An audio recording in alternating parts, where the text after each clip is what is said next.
27, 28. I Can I think. get that? I have 40-41.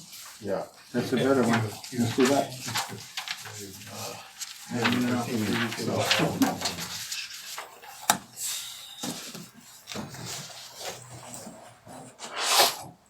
Well, the whole key, let's recap, maybe a lot of people weren't here before. Let's read the last paragraph. The question really was that what are the qualification of people that are supposed to be basically representative of the masses in these houses of parliament to conduct the affairs of the government and political system. So it's the other attributes of perfection are the fear of God, to love God by loving his servants, to exercise mildness and forbearance and calm, to be sincere, amenable, clement, and compassionate, to have resolution and courage, trustworthiness and energy, to strive and struggle, to be generous, loyal, without malice, to have zeal and a sense of honor, to be high-minded and magnanimous, and to have regard for the rights of others. Whoever is lacking in these excellent human qualities is defective. If you were to explain the inner meanings of each one of these attributes, the poem would take up 70 mounds of paper. So it's very interesting if you compare it to our representative now in our houses of Congress. You see, not a single one of these characteristics exists in any one of them. So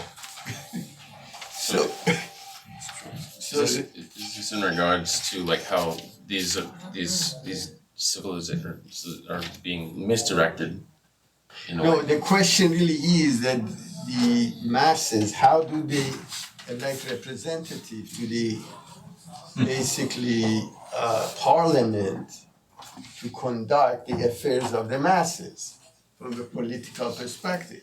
So question was that the characteristics of those people that should be selected, not because they're a very religious person, see, or they have a degree in this or that.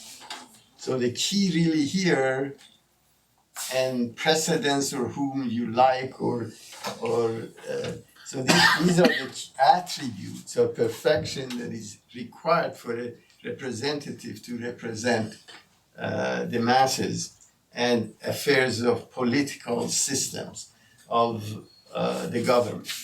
So now we'll see that the processes that Abdul Baha was promoting at the time in a country that over 90% of the people couldn't read or write properly at the time, even you're talking about mid-1800s. And these are the types of solutions, the political, basically administrative order that was proposed, which eventually led to the constitutional monarchy in Iran. But even then, because of the influence of clergy and interference in the political system, caused collapse and birth of the government that currently exists in Iran. And if you have any of these attributes that Abdul Baha is mentioning in this paragraph regarding being a representative, you would never get elected. Yeah, the current one, yeah. So I see the perfection. The second one was justice and impartiality. The third was complete sincerity and purity of purpose. Another was fear of God. What was the first one? I don't know how I missed it. Well, the whole, it's having knowledge of of the legal system. Okay.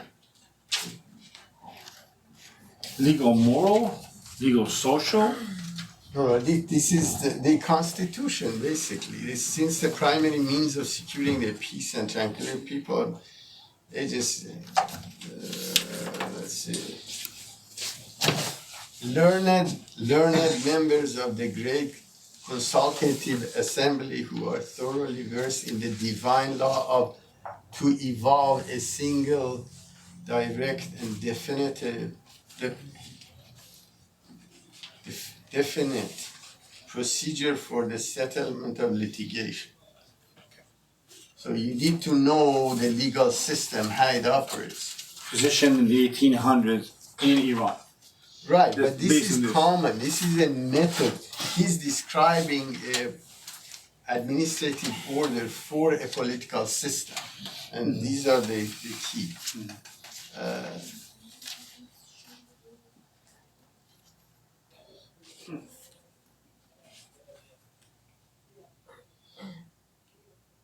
And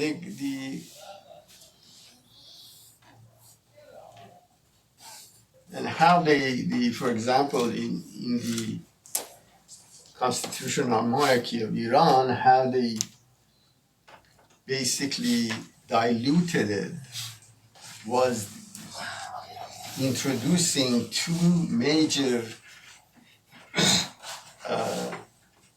law that any law that is contrary to the Shiite doctrine that is passed is invalid. And guess who was the judge of whether it's compliance with the Shia doctrine or not? It was the clergy. So that's one item. The other one is that any law has to be examined by a group of permanent representative of the Congress or Parliament in validity, whether it complies with the law or not. But they would be of the same religious background. So they would, of course. No, Shiites, right. But the whole They'd be point of also the Shiite. conversation is they left, first of all, they forced the ideology that the official religion of the Iran is Shia Islam. That's the first thing they did. That means everybody else is less. Even now also all the rules are based on Shia. Again, there are a group of clergies that they have to check. No, of course. I mean, because they took the Constitution and they're using those tools to completely supersede whatever the Parliament says. But the whole point is that if the Constitution is not done properly, you run into these troubles that we run. The second item is the elected individual to that body of basically parliament, what characteristics they should have. If you send a bunch of crooks there, they're going to come up with laws that nobody benefits except themselves. So this is really the key, and you see the exact process that happened at the time of, if you read Dawnbreakers, you'll see that the positions of the elected officials even at the time was sold. That means people would bet on governorship or basically Madakhel. sorry? Madakhel. Practice of Madakhel. Right. Madakhel, they call it. But the whole point of it was that they were, because the taxation was so poorly administered that they were selling positions of the government for different hierarchy in the government itself Not much to has collect money. That's the point. That That's much has what I think. changed. Yeah. There or here, it doesn't make a difference. Well, here it's slightly different, but it may have the same outcome, but it's slightly different. They pay different, they spend more money to get it. Different way, yeah. Right. Anyway, so now we know what Abdul Wahab basically was proposing, and compared to what exists even in the most advanced country in the Western society. Okay, let's read on.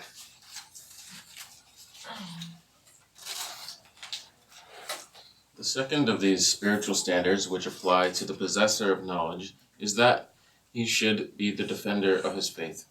It is obvious that these holy words do not refer exclusively to searching out the implications of the law, observing the forms of worship, avoiding greater and lesser sins, practicing the religious ordinances, and by all these methods protecting the faith.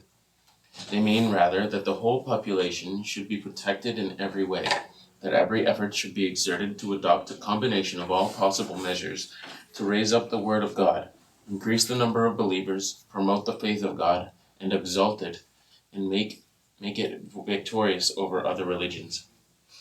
If indeed the Muslim religious authorities had persevered along these lines as they ought to have done, by now every nation on earth would have been gathered into the shelter of the unity of God and the bright fire of that he may make it victorious over every other religion, would have flamed out like the sun in the midmost heart of the world. 15 centuries after Christ, Luther, who was originally one of the 12 members of a Catholic religious body at the center of the papal government, and later on initiated the Protestant religious belief, opposed the Pope on certain points of doctrine, such as the prohibition of monastic marriage, the revering and bowing down before images of the apostles and Christian leaders of the past, and various other religious practices and ceremonies which were accretional to the ordinances of the gospel. What does that word mean, accretional? Like it slowly built up over time, like land building up. Although, at that period, the power of the Pope was so great, and he was regarded with such awe, that the kings of Europe shook and trembled before him, and he held control of all Europe's major concerns in the grasp of his might, nevertheless, because Luther's position as regards to the freedom of religious leaders to marry, the abstention from worshipping and making prostrations before images and representations hung in the churches, and the abrogation of ceremonials which had been added on to the Gospels was demonstrably correct, and because the proper means were adopted for the promulgation of his views. Within these last 400 and some years, the majority of the population of America, 4/5 of Germany and England, and a large percentage of Austrians, in sum about 125 million people drawn from other Christian denominations, have entered the Protestant Church. The leaders of this religion are still making every effort to promote it, and today, on the east coast of Africa, ostensibly to emancipate the Sudanese and various Negro peoples. They have established schools and colleges and are training and civilizing completely savage African tribes, while their true and primary purpose is to convert some of the Muslim Negro tribes to Protestantism. Every community is toiling for the advancement of its people, and we, Muslims, sleep on. Okay. So question right now is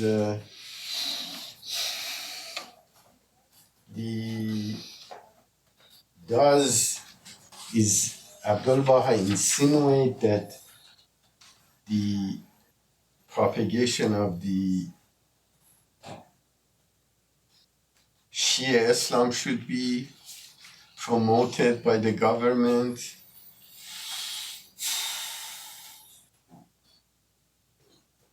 So here, this is very interesting. You're reading that from this paragraph? No, I'm asking. What he says is that obviously he's creating a First of all, there are two questions here. Does the religious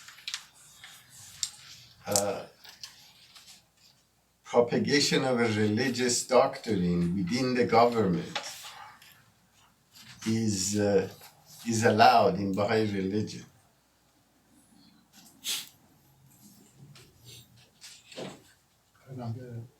Well, this is the whole point. You see, the key really was You're using the Lutheran example, right? this example. It Right. says that Right. that the secondary subject. He was saying that the people of that religion is trying to propagate their religion. He's trying to show that obviously everybody wants to promote their own religion, and Muslims are asleep and the Christians are dominating the world. But that was the fact in basically pioneering Jesuit, for example. They went to China, they went to Philippines, and so on and so forth. So during the last 200 years, the population of territories of dominance of Muslim was almost 3 times the size of Christians. Last 200 years, it completely reversed.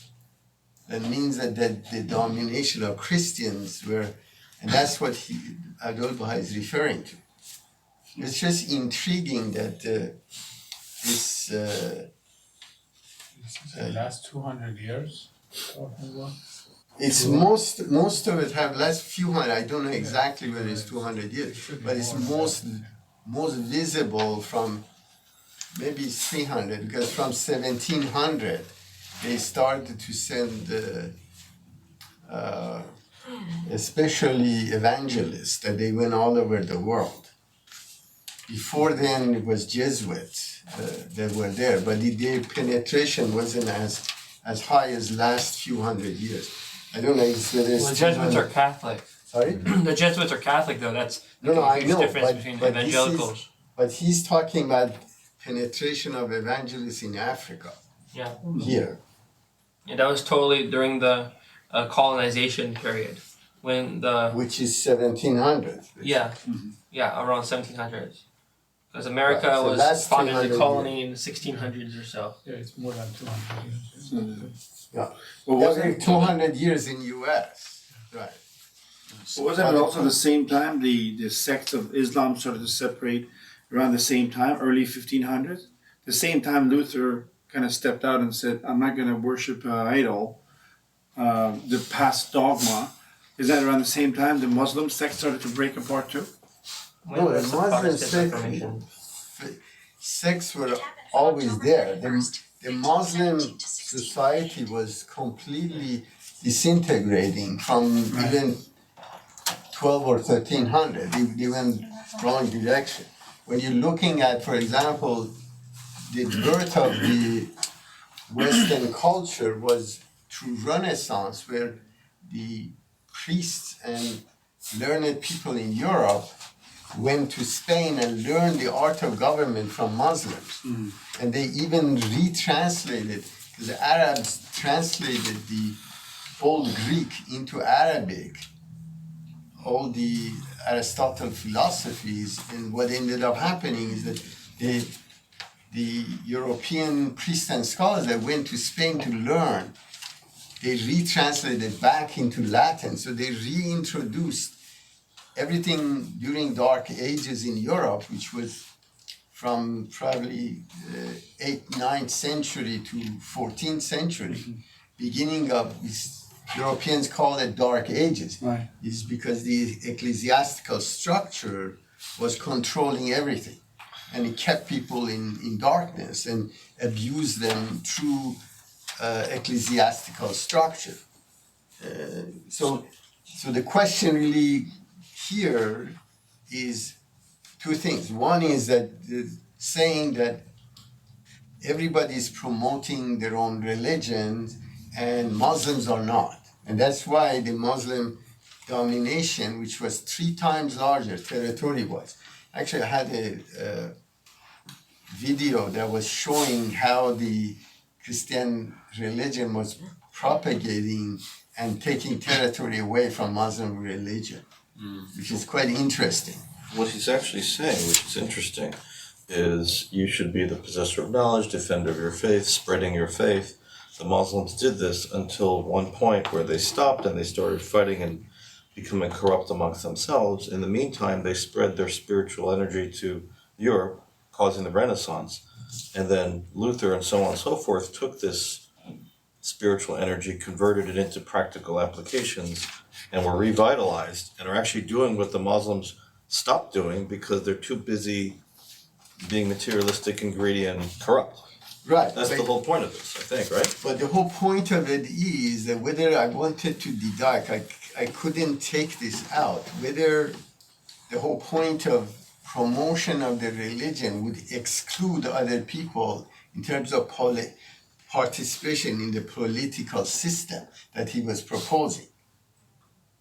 You see, let's read the first 2 paragraphs again, because that's where the second of these spiritual standards which apply to the possessor of knowledge is that he should be defender of his faith. It is obvious that these holy words, I'm not sure if this relates to the previous paragraphs that we read. Words do not refer exclusively to searching out the implication of the law, observing the forms of worship, avoiding greater or lesser sins. These are part of the Islamic law. It is obvious that those holy words do not refer exclusively to searching out the implication of the law, observing the forms of worship, avoiding greater or lesser sins, practicing the religious ordinances, and by all these methods protecting the faith. They mean rather that the whole population should be protected in every way, and every effort should be exerted to adopt a combination of all possible measures to raise up the word of God, increase the number of believers, promote the faith of God, and exalt it, and make it victorious over other religions. So that's the definition of the way the faith is supposed to function, correct? And then the Islam. No, this refers to apply to the possessor of knowledge. See, the second of these spiritual standards is for the person that is supposed to be elected to the parliament.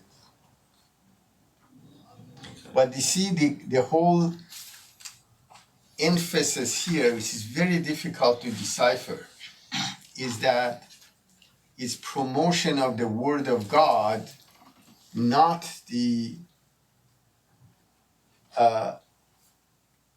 implication of observing the forms of worship. It's a not avoiding greater and lesser sin. These are in the Quran.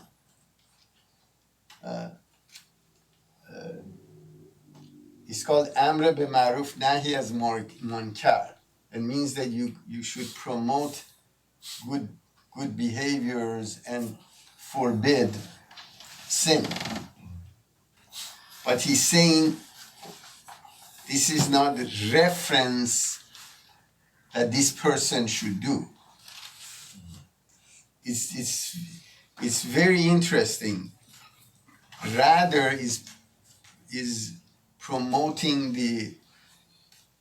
he's trying to take the executive side of application of those laws from a practical point of view to the spiritual side of religion and propagate of religion. And this is where the separation of church and state would occur. That the person that is elected is not in charge of enforcing the rituals of the religion, which is happening today. That means that the women should wear scarf, for example, or not to sit beside a man. That's a religious perspective, not a secular law. Right. Interesting. But now the second paragraph makes it, if indeed the Muslim religious authorities had persevered along these lines as they ought to have done, by now every nation on earth would have been gathered into the shelter of the unity of God, and the bright fire of that He may make it victorious over every other religion. So he said, if they wouldn't emphasize these rituals and would promote the spiritual side of the religion, and this is the whole point, where the religious doctrine, application of religious doctrine should never be in the domain of the elected officials, which is very interesting.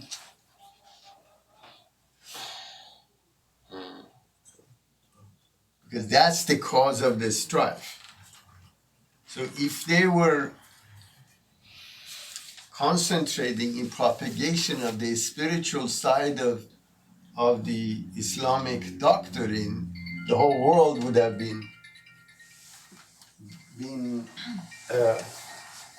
Muslim, as opposed to regulating or forcing people to adhere to the rituals of religion, which is very interesting.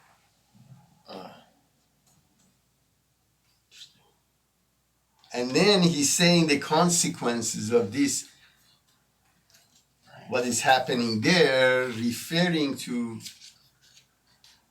basically reformation that occurred in the Christianity, an adaptation of the, this is very interesting comparison he's making, where the Reformation in Christianity, which brought in Protestantism,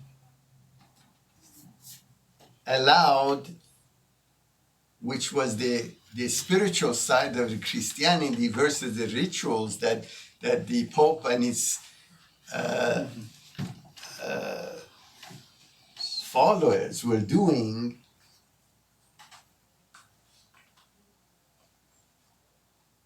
it started to spread the Christian religion in the entire world. So, Which is very interesting. Because the rituals that were defined by Pope was basically negated, and these reformists put those on the side, and they concentrated on basically propagation of the spiritual side of the Christianity, and that caused spread the Christianity even to the point of converting Muslims in Africa into Christianity. So, I'm sorry, go ahead. I was just gonna say, so the possessor of knowledge, his purpose is to be the defender of the faith. It isn't to be so focused on these rituals and these things. That's right. No, he's taking the execution of those away from the government. Separating them. That's right. And said you're not supposed to be right. right. And And he's because saying he's- why you shouldn't do this. Because Muslims were more interested in regulate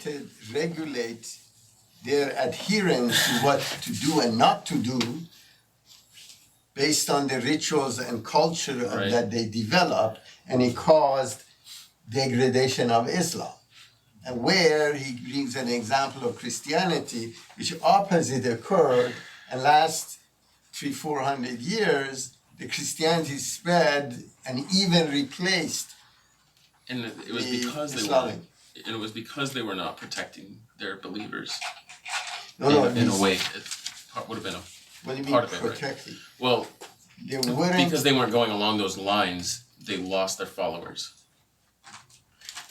No, they were more interested to force people to adhere to their doctrine of rituals and controlling activities of humans versus nurturing their spiritual side and letting them be the judge of what is sin or what's not a sin.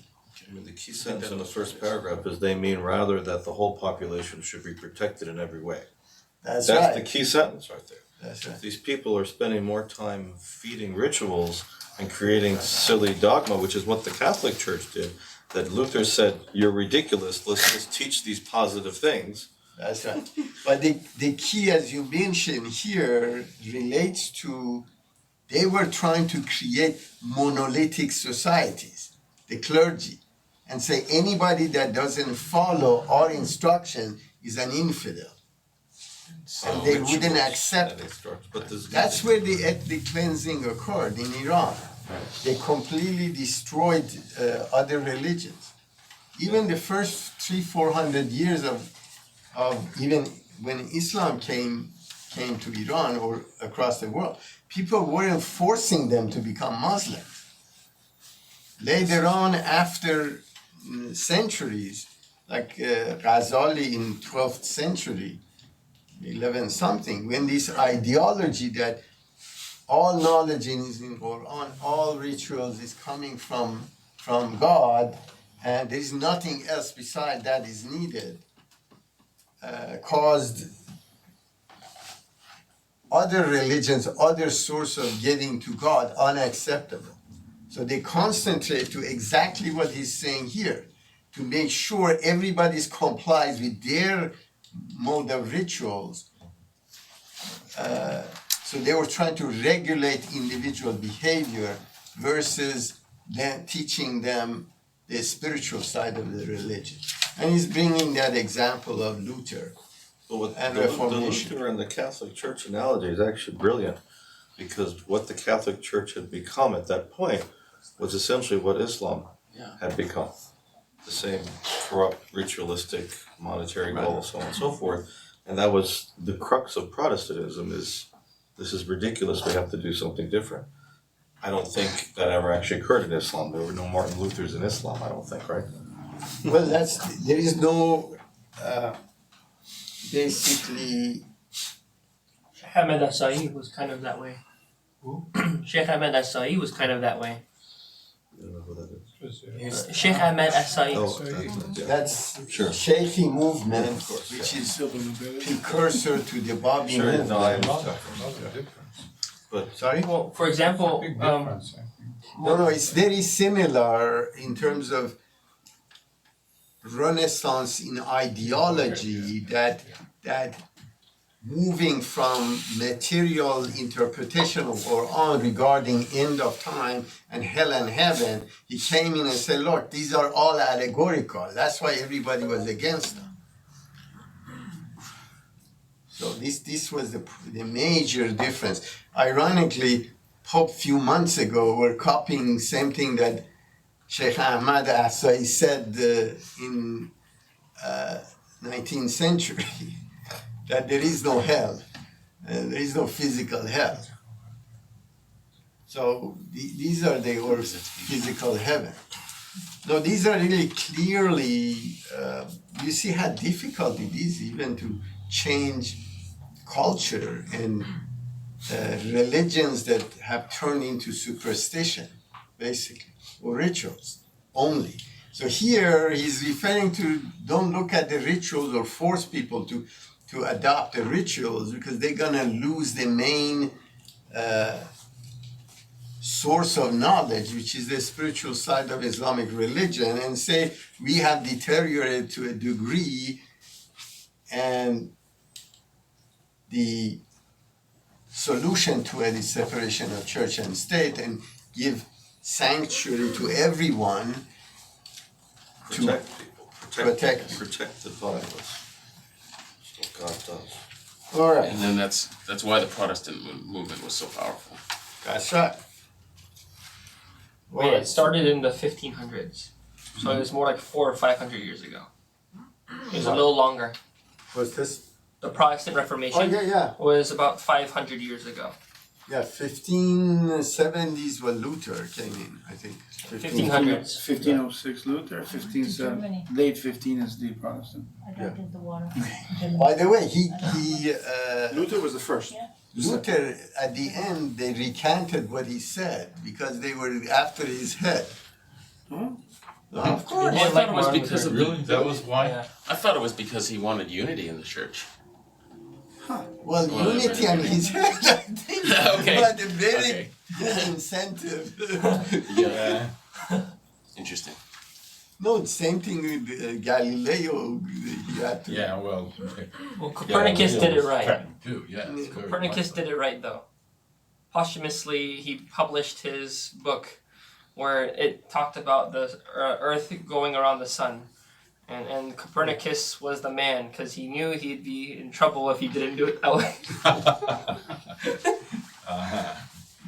Well, anyway, so at least we get an idea what he's talking about. But remember, he couldn't come up and basically openly say that the doctrine that you're applying today in terms of enforcing the rituals is false.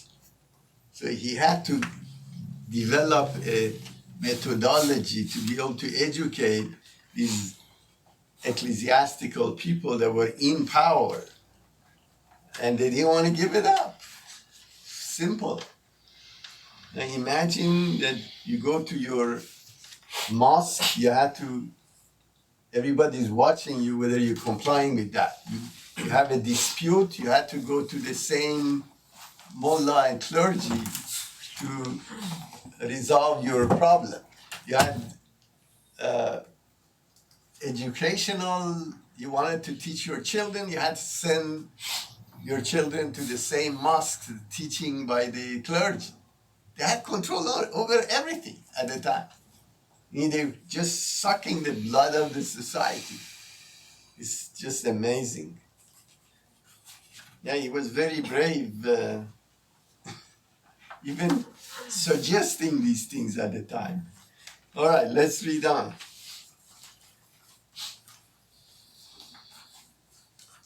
Where are we? Till now, is that the one? I think so.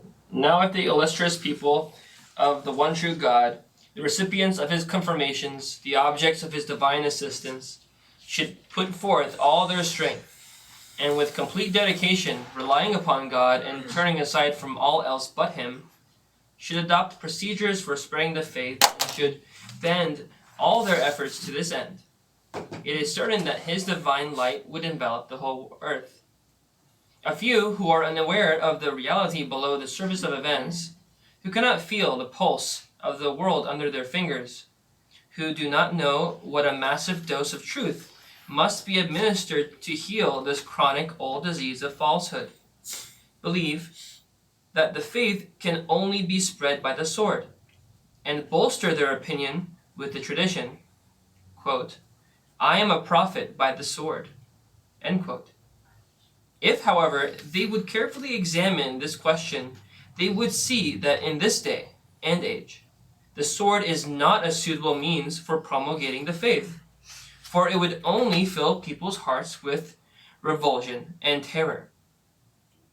According to the divine law of Muhammad, it is not permissible to compel the people of the book to acknowledge and accept the faith, while it is a sacred obligation devolving on every conscientious believer in the unity of God to guide mankind to the truth.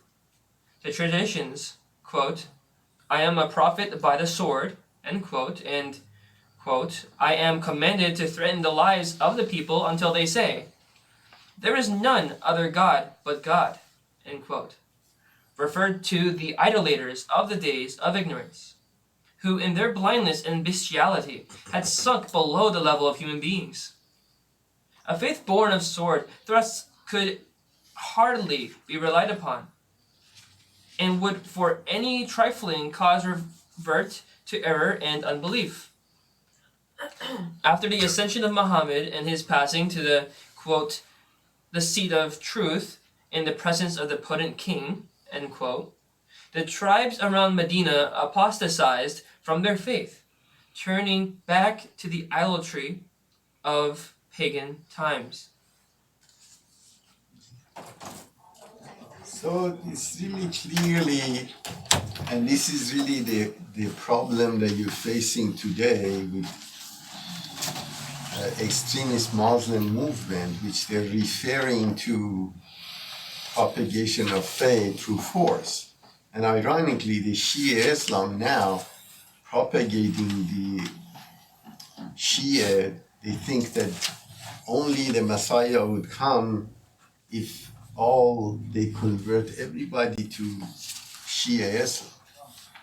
And that's why they're creating strife all over Middle East, because they think that Muhammad did it through the sword and we're doing it through the sword as well. It's amazing. From the beginning of the birth of the Islamic revolution or government of democratic Islamic, I don't know what they call themselves nowadays, has no resemblance to democracy or Islam. So their doctrine of propagating Islam between Iraq, the 8-year war killed almost 700 to 1 million Iraqis and Persians in the 8-year war that were caused by this ideology of pushing basically Shia into Iraq and conquering Iraq. That's why alone. Now add that to Lebanon, Syria, Yemen, Iraq. Turkey. Turkey is still away. They're more religious than anywhere else except Saudi Arabia. But when you're looking at this geopolitical system that they created of funding every terrorist group that they could get hands on, caused at least few billion deaths in the area. In the span of 4 years, probably 3 million people died. And they have no remorse, no regret, no value on their lives. And ironically, majority of them were Muslims. Right, with 72 virgins, right?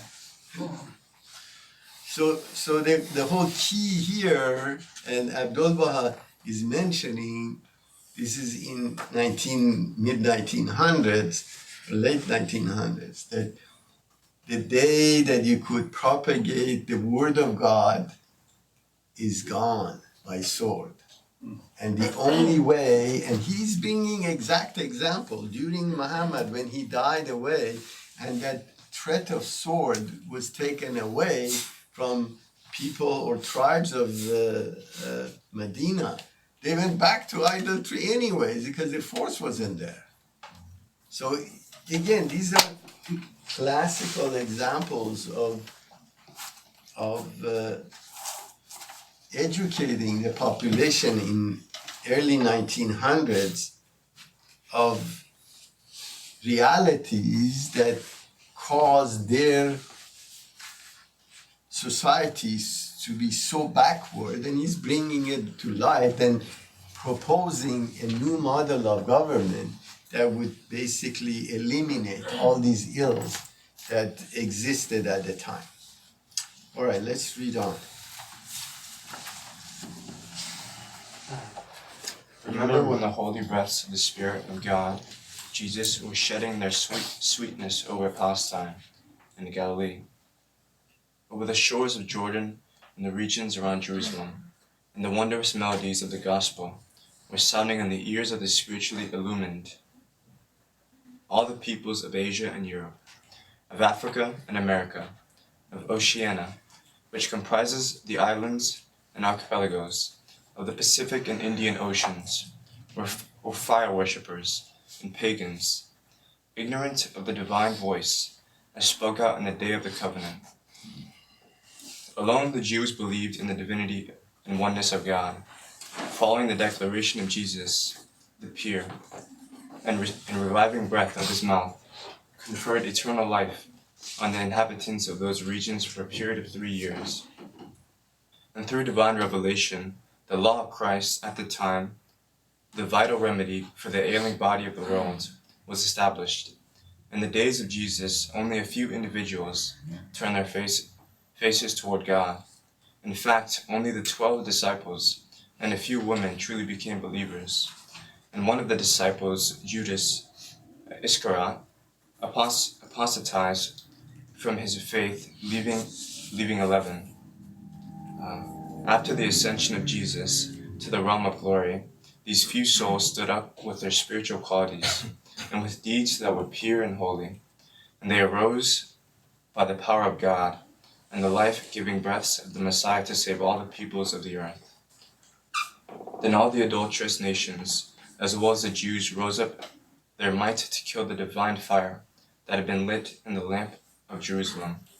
Fain would they put out God's light with their mouths, but God hath willed to perfect his light, albeit the infidels abhor it.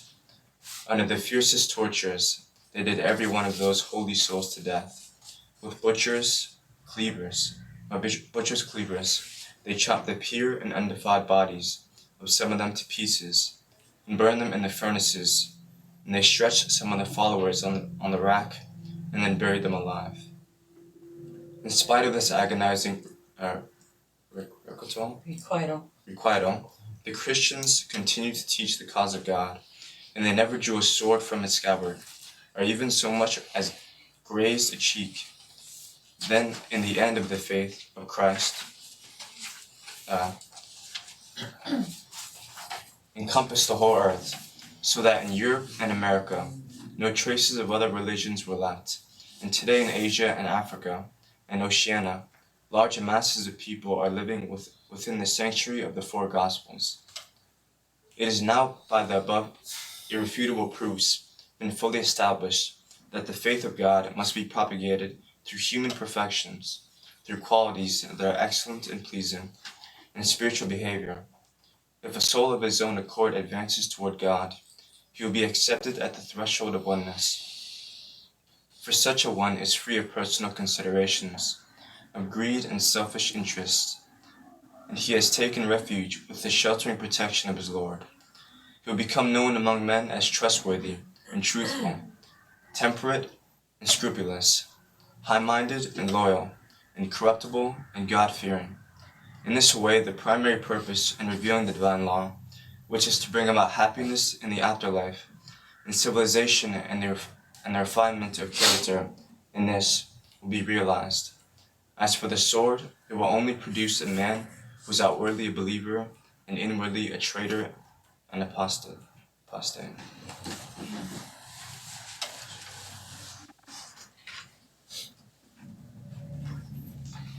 Yeah, it's very interesting again to compare propagation of the Christianity after Reformation, which didn't occur through sword.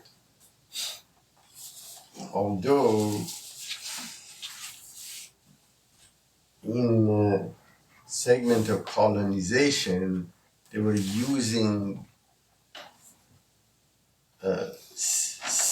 civilizing the basically wild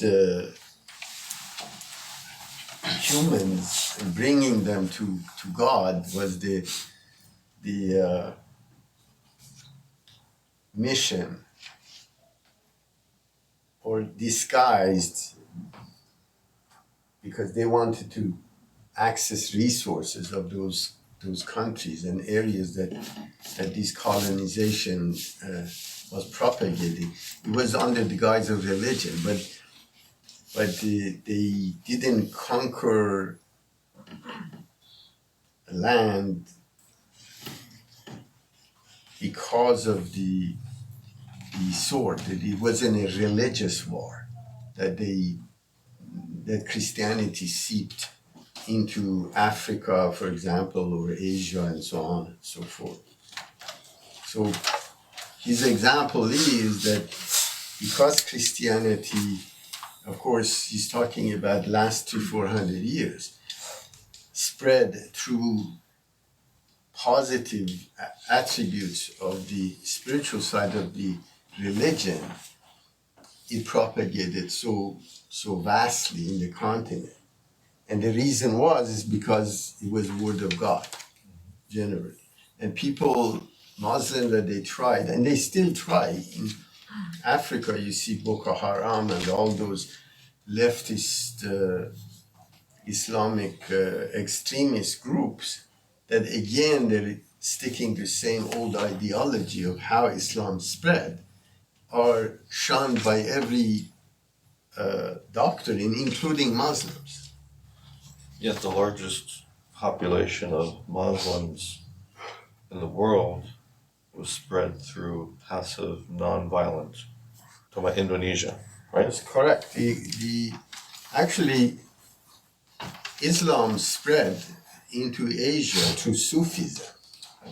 And these Sufi, or Darwishes, they call them, which they had no material possessions, and they were making a living through going through these tea houses from one city to the other, telling stories. And that's how they made a living, with people donating to them and spreading the word of Islam.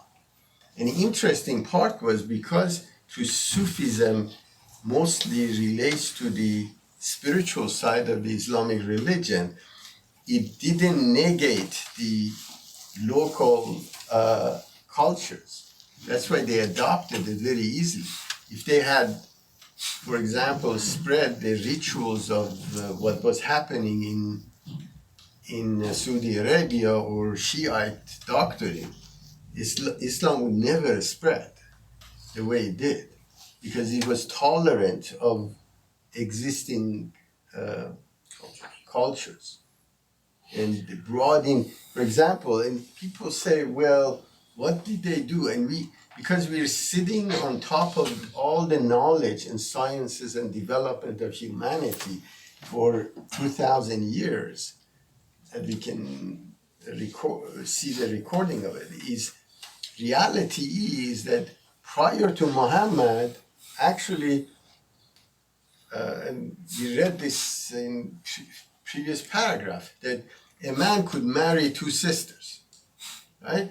When Muhammad came in and said, you're not allowed to marry two sisters, or they were marrying because the fathers had many wives and many concubines when they were pagans, right? He forbid marrying a wife of your father. So these are the things that he completely, through laws, tried to regulate the society that way. And interestingly, the children of the family, the oldest children, were much older than even the wives of the father. So, but these rituals were there, and it was very difficult. Now imagine in that type of society, you could come and say that women have rights, which didn't exist before, because they were sold and bought, and they still do, by the way, in Pakistan or Afghanistan.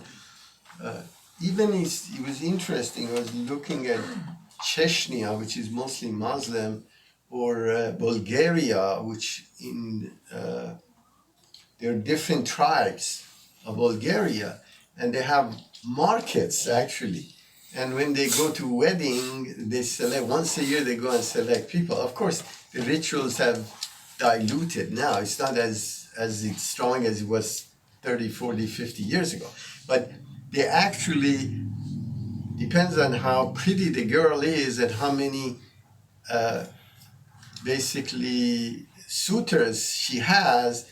They bid actually who pays more to marry the girl, which is very. This is today we're talking about. So you see how strong the culture is of things that it may be abnormal to us. But the minute you go outside this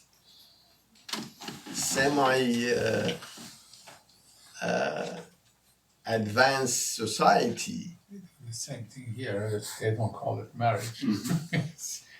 It's a market. It's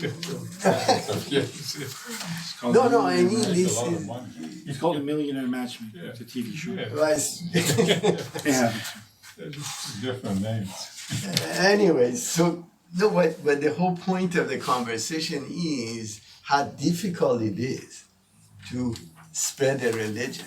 So necessity of sword at the time of Muhammad, when they were bringing this message of disruption of caste system, abolishing caste system, giving identity to women, creating an environment where the race didn't have any material impact. It was a revolution, and that's why it caused the spread of Islam throughout the world. But again, It's also business. So you have the Sufis spreading Islam, and you're having genuine organic penetration and people following the essence of the faith. That takes hundreds of years and not a lot of glory, and certainly not a lot of material reimbursement. And then you have people invading, attacking, using this as an excuse to conquer another group of people, forcing them to adhere to a belief, which in fact they don't. It's business. no, of course, There's no role for anything. Dictatorship Violent. is a method of gaining control of wealth, and that's been around for ages and still is going on in the Middle East. It's unfortunate, but unless what happens is, I have a belief in terms of equilibrium that exists in my doctrine, and Abdul Baha mentions this. It doesn't matter how much atrocities occur in one society. The model itself is a closed system. If you put too much pressure into it and go against the natural revelation itself that is brought up, it corrupts itself. For example, a good example of it is the society in Iran. What happened was that they thought that they could brainwash kids by giving them doctrine that was their belief and rituals that they were belief from 1500 years ago. And this way, because they could control people at that time, they can control them now. What ended up happening is that because of the availability of information and openness of information, what has happened is the opposite has occurred. That means everybody is not against religion. Not only they don't adhere to Shiism or become soldiers of Shiism to propagate Shiism, they became opposite. They became materialist. So Was that the same group that were brainwashed? Yes, that's the point. Generation. They That's didn't very kill them all in interesting. the 8-year war? It's not 8 years. What? Last 40 years, they So they thought- continued the practice for 40 years. It wasn't just in the beginning. No, it's the whole point of basically, even they altered the history of Iran. In the books, they lied. There's a lot of U.S. history that's been altered too. Well, but the this books. one adamant that their references that prior to Islam, Persians were living in caves with dinosaurs. I mean, this is official government book. Can you believe this? Where does it say that? This is in they were teaching it in the preschools in Iran. They may do it now still. Fraud, I mean, open fraud. They thought they could brainwash people. And then they would have people that purely grew up with their belief. What happened in the process is because of revelation, the new Baha'i revelation, and materials and tools that are available, people will go and search for it.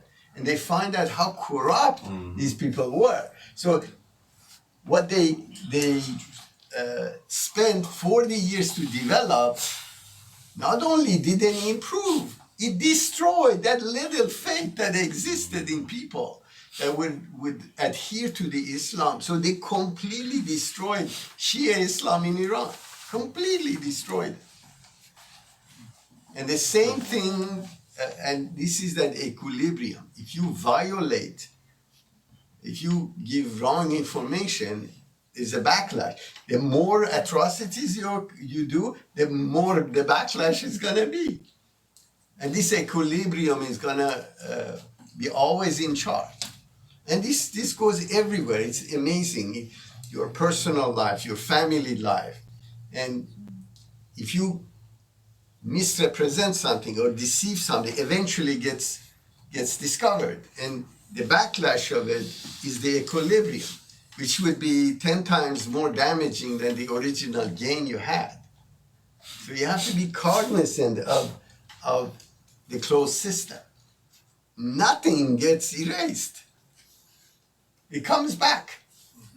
And these are the key elements that Abdul Baha is mentioning in his doctrine that is trying to propose for a backward country which is completely in the palm of ecclesiastical structure and clergy, and trying to create a roadmap to rescue this dilapidated backward society with all superstition. So, and we see now that violation of those spiritual laws that Baha'i religion brought in made a society that was semi-secular 40 years ago turn into a nightmare, into hell, for except few percentage of population that have the power, and they're instituting fraud to everybody else. It's amazing that maybe 1% of society is hostage, taken hostage 80 million people, and nobody can do anything about it. Very well. Thank you very much, and hopefully we'll see you next week. Actually,